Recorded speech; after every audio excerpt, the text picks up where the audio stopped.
जय महाराष्ट्र. आवाज येतोय का मागपर्यंत? नाही, स्पीकर मधून थोडे फटाके फुटतात. मी बोललो 4 जून साठी थोडे ठेवा. अमोल दादा, आज तुमच्यासाठी यायलाच पाहिजे होतं आणि तसं मी आलेलो आहे. तुमच्या प्रेमाखातर आलेलो आहे.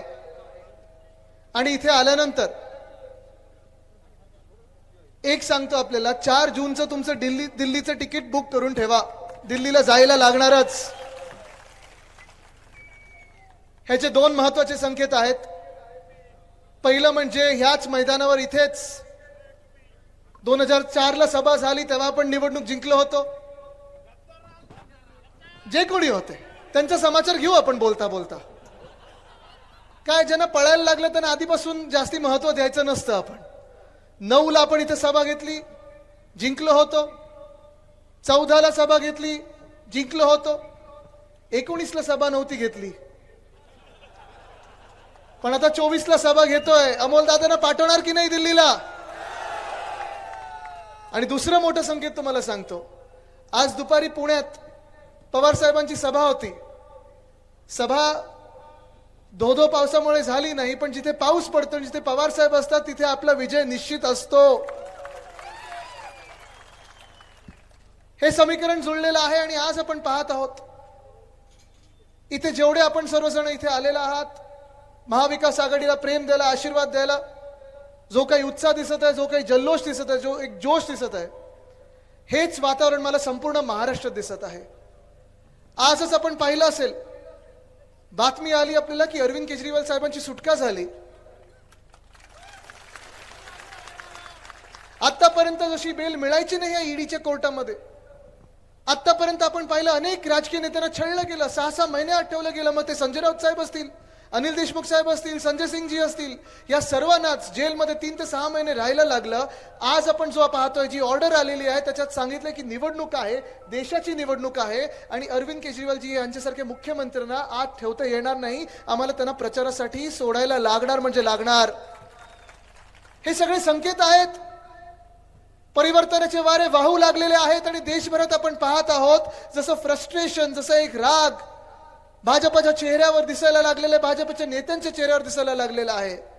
देशाची जनता आज विचारत आहे, 10 वर्ष होऊन गेली, अच्छे दिन कधी येणार?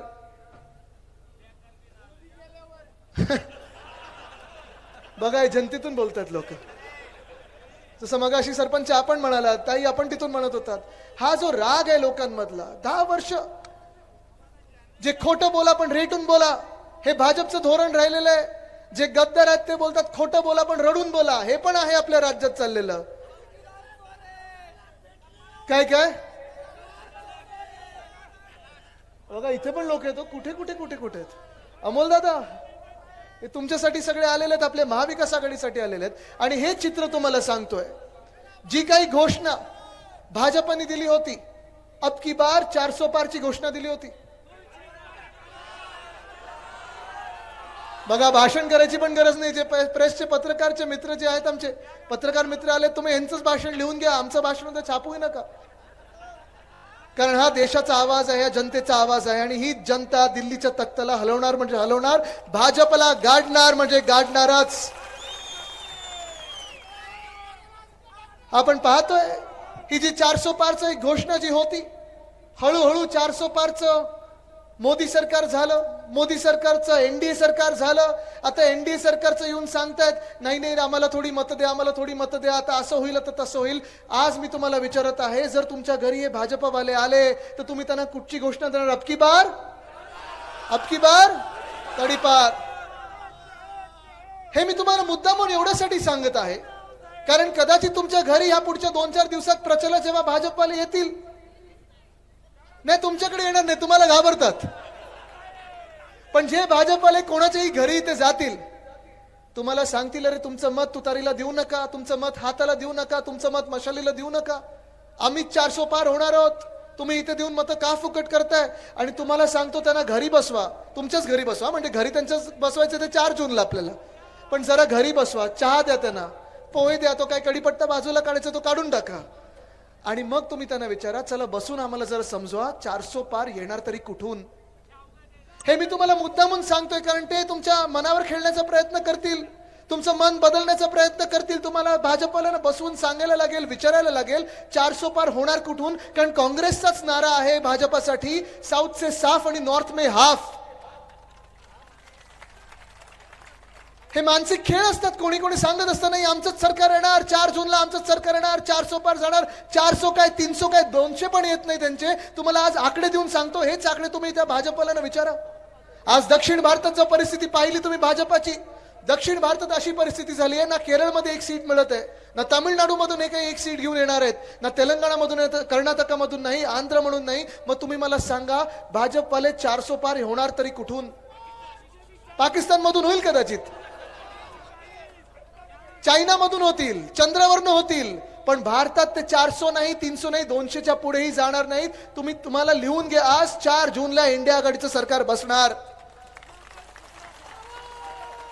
दक्षिण भारताचं जसं तुम्हाला आढावा दिला मी, तसंच उत्तर भारताचं देतो, मध्य भारताचं देतो. महाराष्ट्राकडे जरा नंतर येऊया. आपण पहिलं जाऊया ते आपण काश्मीरमध्ये जाऊया. 5 वर्षापूर्वी 370 कलम आपल्या संविधानातून काढलं गेलं. 370 काढलेला आपला पण देखील पाठिंबा होता. आपण पण 2 दिवस साजरा केला होता. आपलं पण स्वप्न होतं की आपल्याला 370 कलम नको आहे.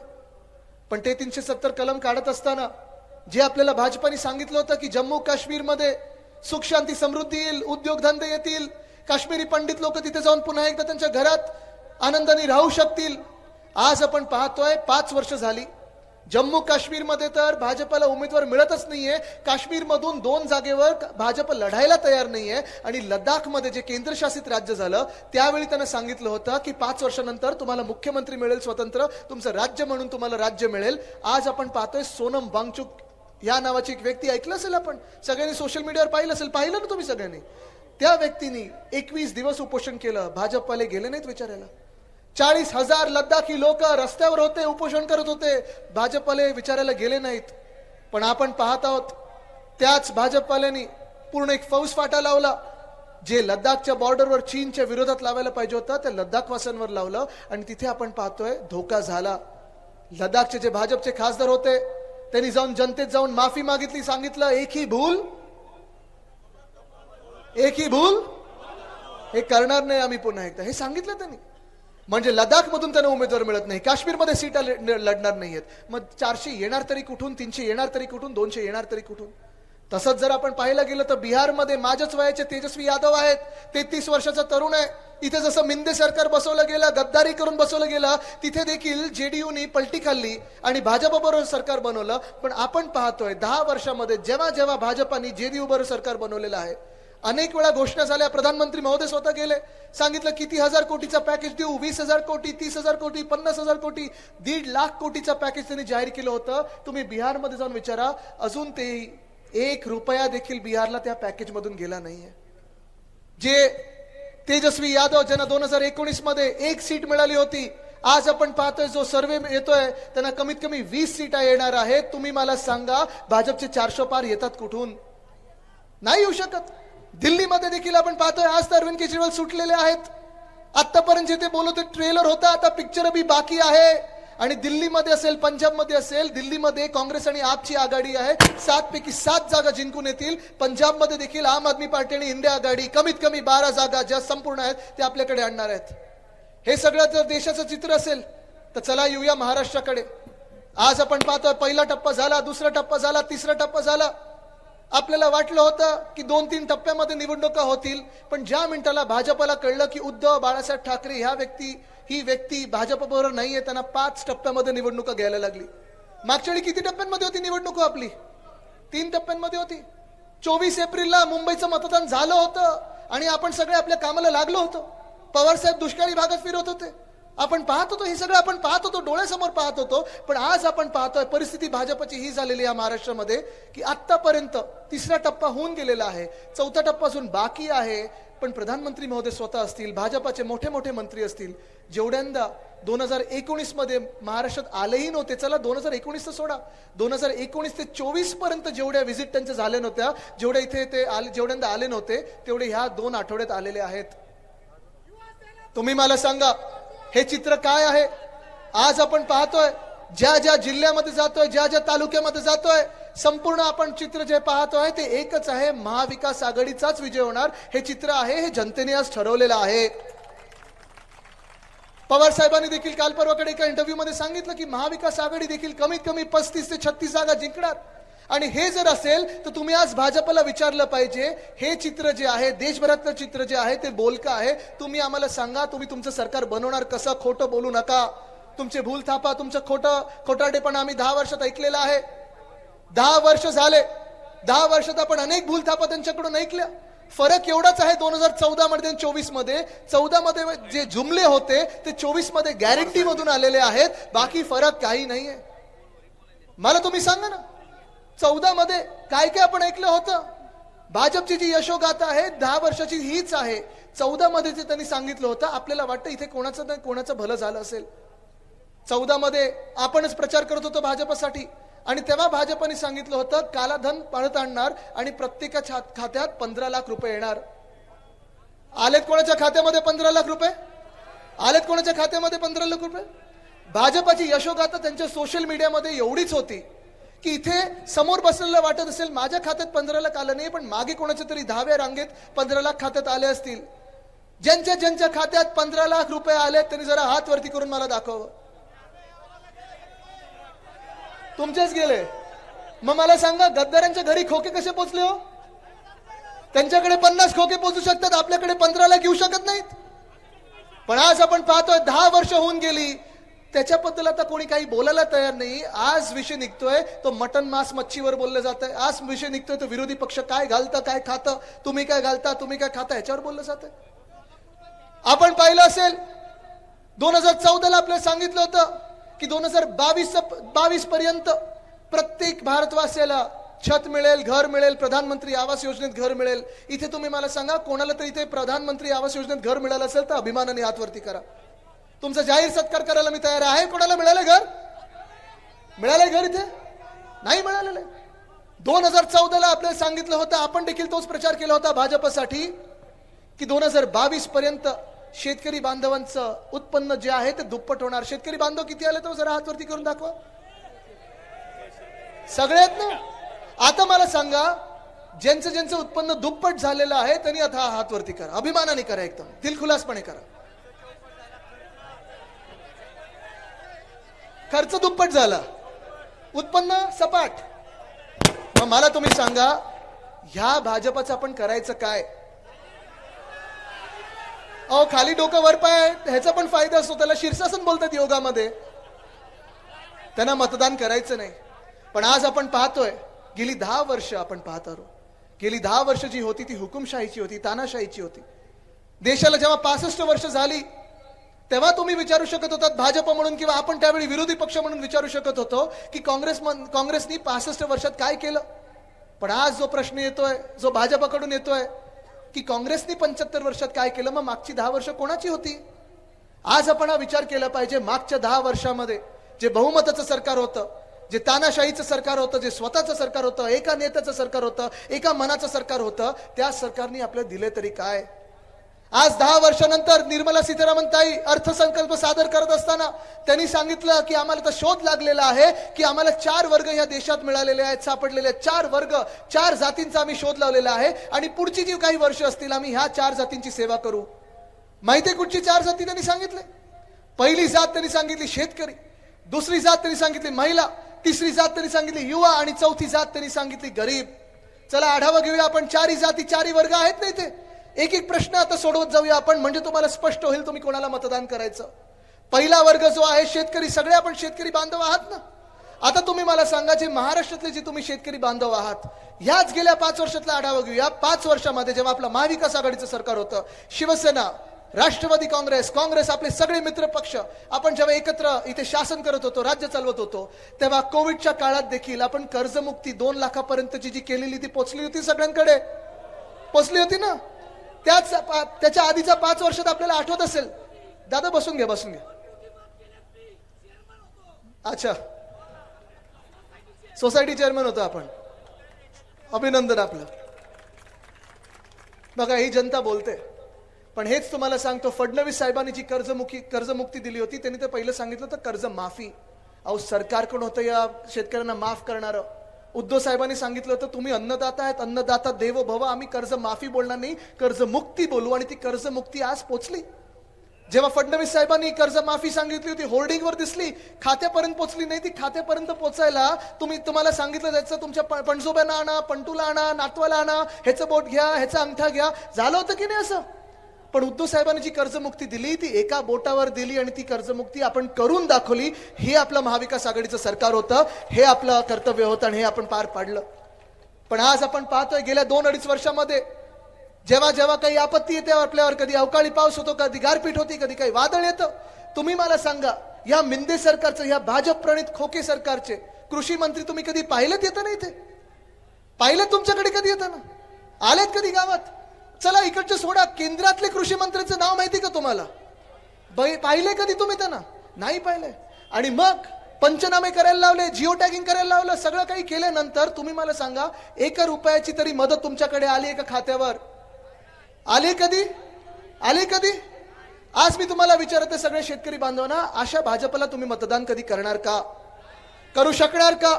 हे पाप आपण पुन्हा करणार का? चला इकडचं सोडा, दिल्लीचा विचार करूया आपण. इथे ड्रोन फिरत होता, जरा ड्रोन वरती घेऊ शकतो का आपण? कुठे तो ड्रोन? 2 वर्षापूर्वी 370 दिवस आपण पाहिलं होतं. पंजाब मधले असतील, चंदीगड मधले असतील, हरियाणामधले असतील, उत्तर प्रदेश मधले असतील, हे सगळे शेतकरी बांधव दिल्लीकडे मोर्चा घेऊन गेले होते.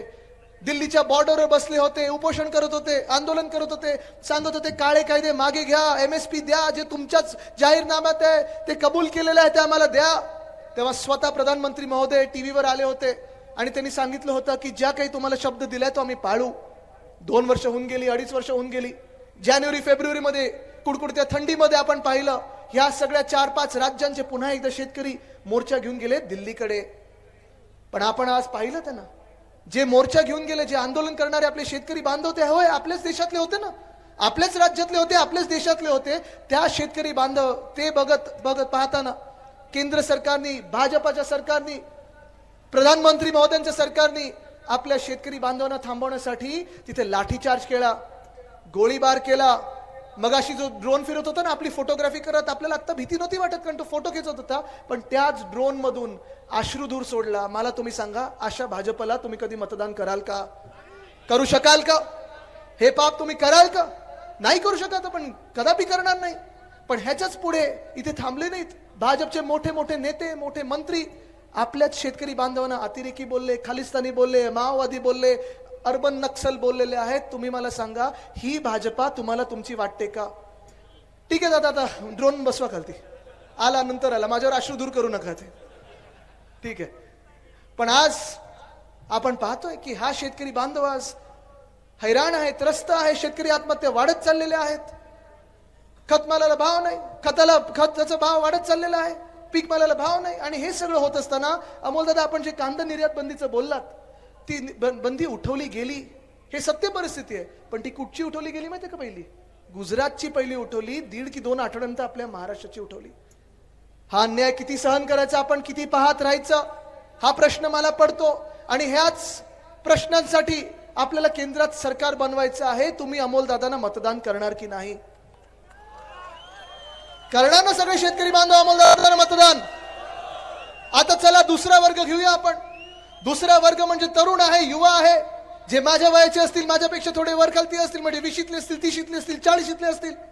आपल्या महाविकास आघाडीच्या काळामध्ये आपण पाहिलं असेल, आपल्या 2-2.5 वर्षामध्ये कोविडचा काळ असताना देखील, जगातलं अर्थचक्र बंद पडलं असताना देखील आपण 6.5 लाख कोटीची गुंतवणूक आपल्या महाराष्ट्रात आणू शकलो, राज्यात आणू शकलो.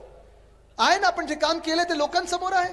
मध्यंतरीच्या काळात इकडचेच उद्योग मंत्री काय करतात, इकडचे उद्योग माहित नाही मला, पण त्यांनी सांगितलं होतं की आदित्य ठाकरे खोटं बोलतात, आम्ही व्हाईट पेपर काढू. अजूनही व्हाईट पेपर काढू शकले नाही, कारण मी जे बोलत होतो रेकॉर्ड सहित बोलत होतो, कुठेही मला खोडू शकलेले नाहीयेत.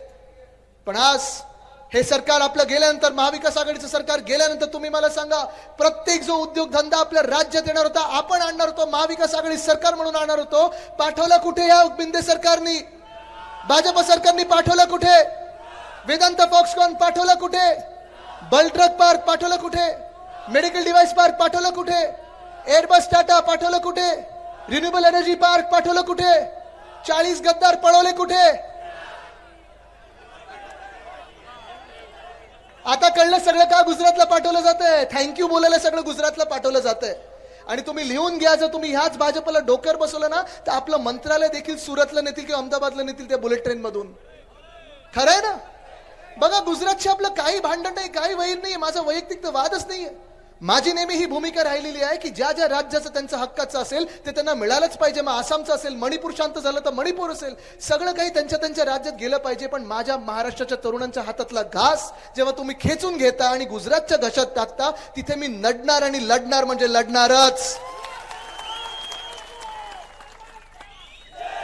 मी आज तुम्हाला विचारत आहे, मी आपल्या तरुणांसाठी लढत आहे, या हक्कासाठी लढत आहे. इकडचे तरुण मला साथ आणि सोबत देणार की नाही?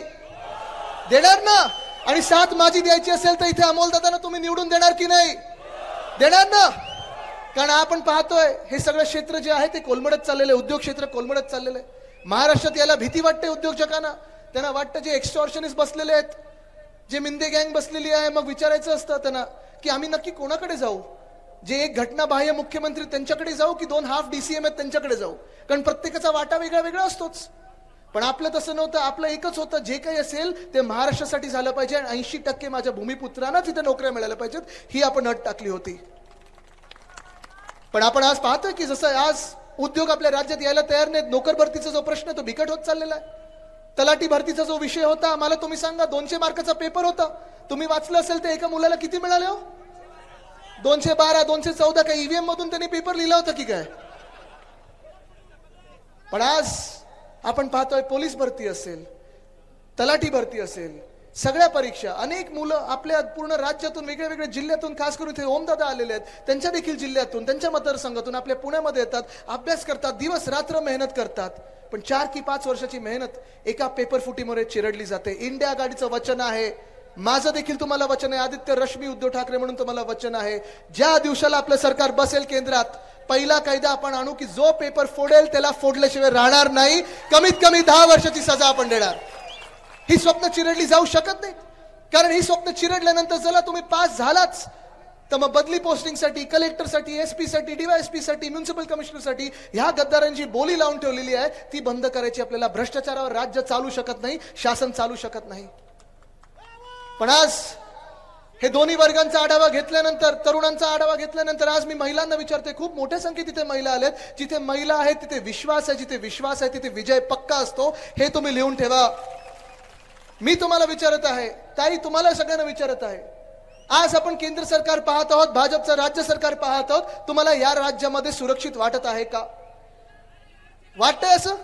जी काळजी आपण पाहिलं असेल, पवार साहेबांनी तुम्हाला इथे गर्दीत बसल्यानंतर D मध्ये घेतलं, खरं हा सुरक्षेचा एरिया असतो, पण स्वतः त्यांनी बोलून सांगितलं इकडच्या सगळ्या लोकांना, पोलीस वर्गाला, की हे सगळ्यांना सोडा, इथे जनता तिथे बसू शकत नाही. असं काळजी घेणारं सरकार तुम्हाला हे केंद्र सरकार किंवा राज्य सरकार वाटतंय का? आज कितीतरी उदाहरण आहेत आपल्या समोर. तो एक कर्नाटकामधला राक्षस रेवण्णा, 2 की 3 हजार बायकांचा रेप केलाय, 3,000 महिलांचा रेप केलाय, व्हिडिओ केलेले आहेत, त्याच्या क्लिपा सगळीकडे फिरत आहेत. पण त्याच रेवण्णा राक्षसासाठी स्वतः प्रधानमंत्री महोदय येतात आणि प्रचार करतात. त्याच रेवण्णासाठी भाजपा पूर्ण यंत्रणा लावते आणि जिंकण्यासाठी मदत करण्याचा प्रयत्न करत आहेत. आणि त्याच रेवण्णाला, ज्याला देशातून पळवून लावायला पाहिजे होतं किंवा देशाच्या कोठडीत टाकायला पाहिजे होतं, त्याला तिथून पळून जाण्यासाठी मदत केली. मला तुम्ही सांगा, अशा भाजपला तुम्ही मतदान करू शकणार आहात का? करू शकणार आहात? अहो हेच काय, गुजरात मधलं दुसरं उदाहरण देतो. बिल्किस बानो नावाची एक महिला होती, तिचा जेव्हा बलात्कार होत होता, 4 की 5 लोक तिचा बलात्कार करत होते, दुसरे 2-3 लोकांनी तिच्या मुलीला, 3 वर्षाच्या मुलीला तिच्या डोळ्यासमोर बलात्कार होत असताना चिरडून मारून टाकलं. त्याच लोकांना, त्याच बलात्कारी लोकांना कोर्टाने सजा सुनावली, जेलमध्ये पाठवलं, जन्मठेपेत पाठवलं. आणि जन्मठेप झाल्यानंतर कोर्टाचा अवमान करून मागच्या वर्षीच्या गुजरातच्या निवडणुकीमध्ये भाजपाच्या सरकारने त्याच बलात्कारांना बाहेर काढलं, आरती ओवाळली, गळ्यात हार टाकले त्यांच्या केंद्रीय मंत्र्यांनी आणि प्रचारात फिरवलं. मान्य आहे तुम्हाला ही भाजप? मान्य आहे तुम्हाला ही भाजप? जे महिलांचा आदर करू शकत नाही, जे महिलांचं संरक्षण करू शकत नाही, मान्य आहे तुम्हाला ही भाजप? आपल्याला जी शिकवण दिलेली आहे, वंदनीय हिंदुराष्ट्र सम्राट बाळासाहेब ठाकरेंनी जी शिकवण दिलेली आहे की बिल्किस बानोची जातपात धर्म कुठचाही असो, कुठच्याही महिलेचा जातपात धर्म कुठचा असो आणि बलात्कारांचा जातपात धर्म कुठचा असो, जातपात धर्म न पाहता त्या बलात्काराला भर चौकात फाशीच झाली पाहिजे, हे आपलं धोरण आहे. आणि म्हणून आपण भाजप सोबत कधीही जाऊ शकत नाही. पण आपल्याच राज्यामध्ये आपण पाहतोय, या मिंदे सरकारमध्ये पाहतोय, 2 मंत्री असे आहेत मंत्रिमंडळात बसलेले आहेत. अजूनही एक मंत्री महोदय असे आहेत ज्यांनी सुप्रियाताई सुळेंना, चला 1 मिनिट विचार सोडून द्या की त्या लोकसभेच्या खासदार आहेत आणि पुन्हा होणार आहेत. 1 मिनिट विचार सोडून द्या की त्या नेते आहेत पण त्या महिला तर आहेत. सुप्रियाताईंना घाणेरड्या शिव्या टीव्हीवर दिल्या होत्या. खरं तर त्या मंत्रिमंडळातून त्याची हकालपट्टी त्याच दिवशी झाली पाहिजे होती, पण त्यांना पदोन्नती दिली. वारकरन, बरोबर आहे. काय त्यांचं नाव? सत्तार नाही, गद्दार. तसेच दुसरे मंत्री आहेत, आपल्या काळात त्यांच्यावर आरोप झाले होते, बलात्काराचे आरोप झाले होते, अत्याचाराचे आरोप झाले होते. उद्धव साहेबांनी 1 मिनिटात लाच मारून मंत्रिमंडळातून काढून टाकलं होतं. सांगितलं होतं गेट आउट. बरोबर बोलतोय ना मी? आपण पाहिलं ना. पण आज आपण पाहतोय की याच सरकारमध्ये जेव्हा गद्दारी केली, पाठीत खंजीर खूप असला, अवकाळी सरकार आपल्या डोक्यावर बसवलं, त्या मंत्र्याला पुन्हा एकदा तुमच्या डोक्यावर बसवलंय. मी आज इथे आलेल्या सगळ्या महिलांना विचारतोय, तुम्ही ह्या भाजपला मतदान करू शकाल का?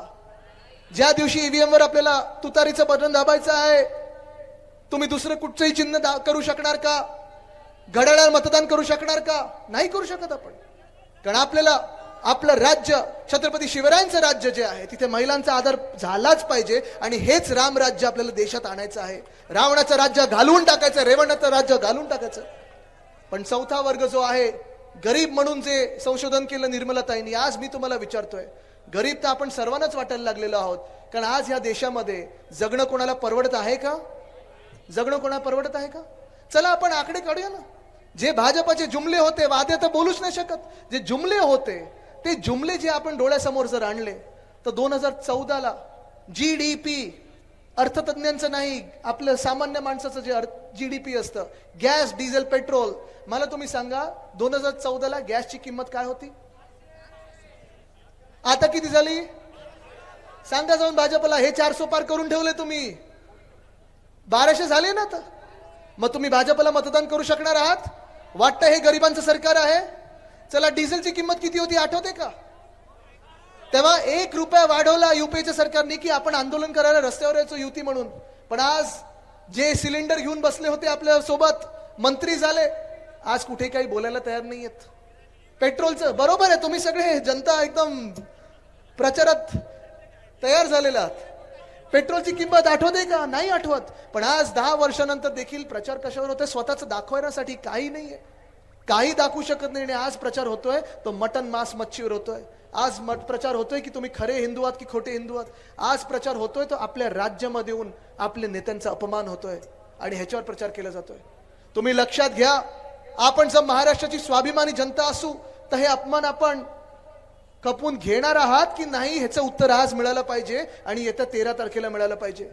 जे नेते आपल्या राज्यात येऊन सांगतात की एक देशातले नेते महाराष्ट्रातून जे आहेत ती भटकती आत्मा आहेत, हे वाक्य तुम्हाला मान्य आहे? सगळ्यांना आहे मान्य? कोणाला?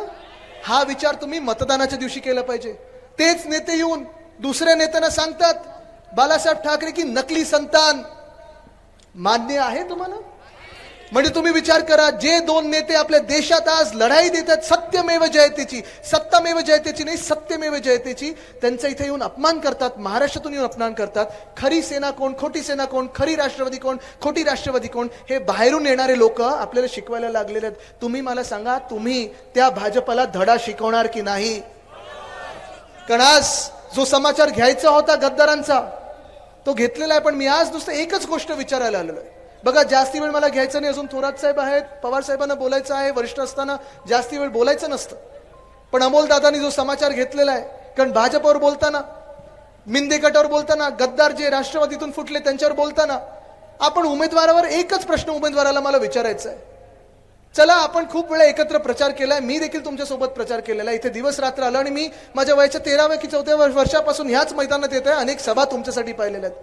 जेवढी मेहनत उद्धव साहेबांनी किंवा माझ्या आजोबांनी, वंदनीय हिंदू सम्राट बाळासाहेब ठाकरेंनी घेतलेली आहे ती पाहिलेली आहे. काय काय तुम्हाला जिंकवण्यासाठी केलेलं आहे ते पाहिलेलं आहे. हरल्यानंतर देखील तुमचं जे रडगाणं होतं ते देखील आम्ही ऐकून घेतलेलं आहे. सगळं काही आम्ही ऐकून घेतलेलं आहे. तुम्ही मला सांगा, मुळात तुम्ही शिवसेना सोडून म्हणजे उद्धव साहेबांची, बाकी गद्दार गँग ही शिवसेना नाहीच, शिवसेना उद्धव बाळासाहेब ठाकरे म्हणजे उद्धव साहेबांची शिवसेना सोडून मिंद गटात गेल्या कशाला होतात हे माहित नाही, हे नवीन प्रकरण बाहेर येते. त्यांनी तेव्हा कारण दिलं होतं की दादा शिवसेना संपत आहेत, फंड देत नाहीत आणि शिवसेना संपत आहेत. बरोबर आहे. मग कुठे गेला तुम्ही? मिंद गटात गेलात होत की नाही? आता सीट तिथे गेल्यानंतर आता कोणाच्या पाय जाऊन पडलेत तुम्ही? मग तुम्ही नक्की गेलात का तिथे? जो पक्ष संपत होता, जी व्यक्ती शिवसेना संपायला निघाली होती असं तुम्हीच आरोप केला होता, ज्यासाठी तुम्ही आमच्याशी गद्दारी केली, त्याच माणसाच्या बरोबर जाऊन उमेदवार बनलात कसे? आज हा प्रश्न त्यांनी जर विचार केला तर त्यांना पण रात्री झोप येणार नाही. झोप तर येणारच नाहीये. कारण ही सगळी जनता जी आलेली आहे अमोलदादांना सपोर्ट करायला, अमोलदादांना पाठिंबा द्यायला, पाठबळ द्यायला, महाविकास आघाडीला विजय करायला, तुम्ही मला सांगा आपण 13 तारखेला कुठच्या चिन्हावर मतदान करणार आहात?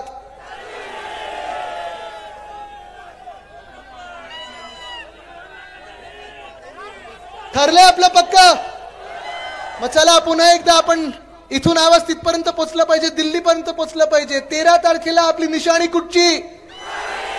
निशाणी कुठची? निशाणी कुठची? निशाणी कुठची? अजून एक बोलू शकता, रामकृष्ण हरी बसवा गद्दाराला घरी. पण निशाणी कुठची? निशाणी कुठची? निशाणी कुठची? एकदा जोरात ऐकू द्या, निशाणी कुठची?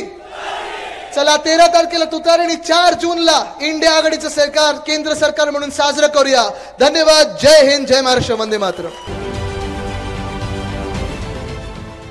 देश विदेशातील प्रत्येक घडामोडींचे लाईव्ह अपडेट मिळवण्यासाठी आता साम टीव्हीच्या सर्व सोशल मीडिया प्लॅटफॉर्मला लाईक, फॉलो आणि सबस्क्राईब करा. तसंच सर्व नोटिफिकेशनसाठी बेल आयकॉन प्रेस करायला विसरू नका.